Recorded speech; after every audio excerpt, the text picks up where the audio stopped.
Comrades, మిత్రులారా, విప్లవ రచయితల సంఘం నిర్వహించుకుంటున్న ఈ సభ ఈరోజు హైదరాబాద్లో నిర్వహించవలసిన సభకి తెలంగాణ రాష్ట్ర ప్రభుత్వం అనుమతిని ఇవ్వకపోవటాన్ని ఖండిస్తున్నాను. నా ముందు మాట్లాడిన వక్తలందరూ ఏ విషయాలైతే చెప్పారో ఆ విషయాలని ఈ రాష్ట్ర ముఖ్యమంత్రి రేవంత్ రెడ్డి పరిగణలోకి తీసుకొని, ఒకవేళ రేవంత్ రెడ్డి కాంగ్రెస్ పార్టీలోనే ఉంటే ఆయన కూడా సభ పెట్టుకోలేని ఒకానొక పరిస్థితి భవిష్యత్తులో వస్తుంది. రాహుల్ గాంధీ కూడా సభ పెట్టుకోలేని పరిస్థితి ఒకానొక సందర్భంలో వస్తుంది. అలా వచ్చినప్పుడు మళ్ళీ మాట్లాడడానికి మేమే ఉంటాం. కనుక ఆ స్థితి రాకమునిపే కొద్ది మేరకైనా రాజ్యాంగ పరిమితుల్లో ప్రజా సమూహాలు తమ అసమ్మతిని ప్రకటించడానికి అవకాశం ఇస్తే, ప్రజల ఒత్తిడి వల్ల మాత్రమే అధికారంలో ఉండే ఏ పాలకులైనా ప్రవర్తిస్తారు తప్ప, అధికారం చేతిలో ఉండటం మూలంగా ఏదైనా చేయగలము అనుకోవటం చరిత్రలో చాలా సందర్భాల్లో చూసాం. గనక రేవంత్ రెడ్డి ఈ విషయాన్ని దృష్టిలో పెట్టుకొని, మా అధ్యక్షుడు చెప్పారు, పర్మిషన్ ఈ సభకి నిరాకరించారు, భవిష్యత్తులో ఇంకే సభలకి కూడా పర్మిషన్ నిరాకరించకుండా అనుమతించాలి, ఇదే చివరిగా రేవంత్ రెడ్డి ప్రభుత్వం భావించాలి అనే ఒక విషయాన్ని కూడా ప్రస్తావన చేశారు. మా విప్లవ రచయితల సంఘం సాహిత్య సంస్థ.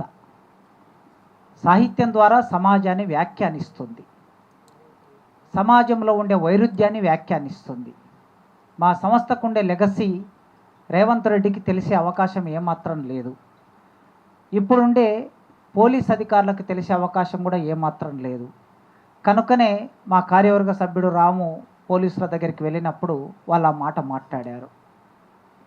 కనీసం ఒక 30 ఏళ్ల కిందట పోలీస్ అధికారులు చరిత్రలోనో సాహిత్యంలోనో ఎక్కడో ఒక చోట విప్లవ రచయితల సంఘానికి సంబంధించి విప్లవ సాహిత్యోద్యమం అనే ఒక చాప్టర్ ఉండేది కనుక చదువుకొని వచ్చారు. ఇప్పుడున్న అధికారులకు ఎవరికి ఆ చదువుకునే అవకాశం కూడా లేదు. విప్లవ రచయితల సంఘం మహాకవి శ్రీశ్రీ అధ్యక్షుడిగా ఏర్పడిన సంఘం ఇది.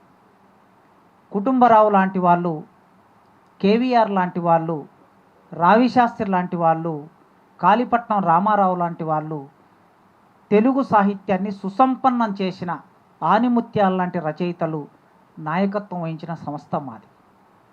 ఆ సంస్థ బహుశా నాకు తెలిసి ప్రపంచంలో ఎక్కడ ఏ రచయితల సంఘానికి కూడా విప్లవం అనేది ఉండకపోవచ్చు ముందు, కానీ తెలుగు నేల మీద విప్లవ రచయితల సంఘం, విప్లవం అనే పేరు పెట్టుకొని ఒక రచయితల సంఘం ప్రపంచంలో ఇది మాత్రమే ఉండవచ్చు. అట్లాంటి ఒక అరుదైన ఆ చరిత్ర తెలుగు నేల మీద ఉన్నందుకు ఈ పాలకులు సంతోషపడాలి. అట్లా కాకుండా సాహిత్యం తెలియని పాలకులు, సమాజం తెలియని పాలకులు, కనీసం మానవీయ విలువలు, ప్రజాస్వామ్య విలువలు తెలియని పాలకులు వస్తూ ఉన్నారు. గనక ఈ పాలకులని ఎట్లా ఆలోచింపచేయాలి అనేది మనం ప్రజా సమూహాలు, భిన్నమైన ప్రజా సమూహాలు, ఆ సమూహాలు వ్యక్తం చేసిన భిన్నమైన అభిప్రాయాలని ఏకం చేయటం మూలంగా మాత్రమే ఈ పాలకుల మీద ఒత్తిడి పెట్టగలం. కనుక ఆ క్రమంలో విప్లవ రచయితల సంఘానికి నిర్బంధం ఇవ్వాలేం కొత్త కాదు. 56 సంవత్సరాల కాలం నుంచి అనేక నిర్బంధాలని అనుభవించింది. అందులో భాగంగా ఈ నిర్బంధాన్ని కూడా నిర్బంధంలోనే జనజ్వాల గారు సీనియర్ రచయిత, విప్లవ రచయితల సంఘం పుట్టినప్పటి నుంచి రాస్తున్నారు. కనుక ఆయన చెప్తూ ఉన్నారు, ఆ విరసం సభ్యులుగా వారు ప్రారంభంలో ఉన్నారు. కనుక ఈ సంస్థ ఈ దీనికేమీ అదిరిపోయేది లేదు, బెదిరిపోయేది లేదు. ఉన్న అవకాశాలన్నిటినీ ప్రజలతో మమేకమవుతూ, రచయితలతో మమేకమవుతూ, అందరినీ కూడగట్టుకొని అందరి సహకారాలతో, నిజానికి మా విప్లవ రచయితల సంఘం సభ్యుల సంఖ్య 100కి ఎన్నడూ దాటి ఉండదు. సీనియర్ సభ్యులు ఉన్నవాళ్ళు చెప్పాలి. నేను వచ్చిన ఈ 25 సంవత్సరాల కాలంలో మా సభ్యుల సంఖ్య 50కి ఎన్నడూ దాటలేదు. కానీ మా బలం చాలా ఎక్కువ, మా సానుభూతి పరులు చాలా ఎక్కువ, మా అభిమానులు చాలా ఎక్కువ. విప్లవ రచయితల సంఘం ఉండే ఒక లెగసీ ఏమిటంటే, మేము సాహిత్య పాఠశాల పెట్టుకొని మహాసభలు పెట్టుకొని ముగింపు సమావేశాన్ని బహిరంగ సభగా పెట్టేవాళ్ళం. ఇప్పుడంటే అవకాశాలు పోయినాయి, కానీ పొద్దుటూరులో, అనంతపురంలో, వరంగల్లులో నేను చూసిన కాలమే చెప్తున్న, 25 ఏళ్ల కాలం, అంతకన్నా ముందు ఇంకా చాలా గొప్ప కాలం. కానీ నేను చూసిన ఈ 25 ఏళ్ల కాలంలో 10,000 మందితో, 20,000 మందితో, 30,000 మందితో విప్లవ రచయితల సంఘం బహిరంగ సభలు పెట్టింది. అంటే 50 మందికి లోపుకున్న సభ్యులు ఒక 20-30 వేల మందితో బహిరంగ సభ పెట్టిందంటే దీని శక్తి భావజాలానికి సంబంధించిన శక్తి. కనుక మా అభిమానులు అశేష ప్రజానికం ఉన్నారు. వారి సహాయ సహకారాలతో 56 ఏళ్ళు నడిచాం, భవిష్యత్తులో కూడా నడుస్తాం.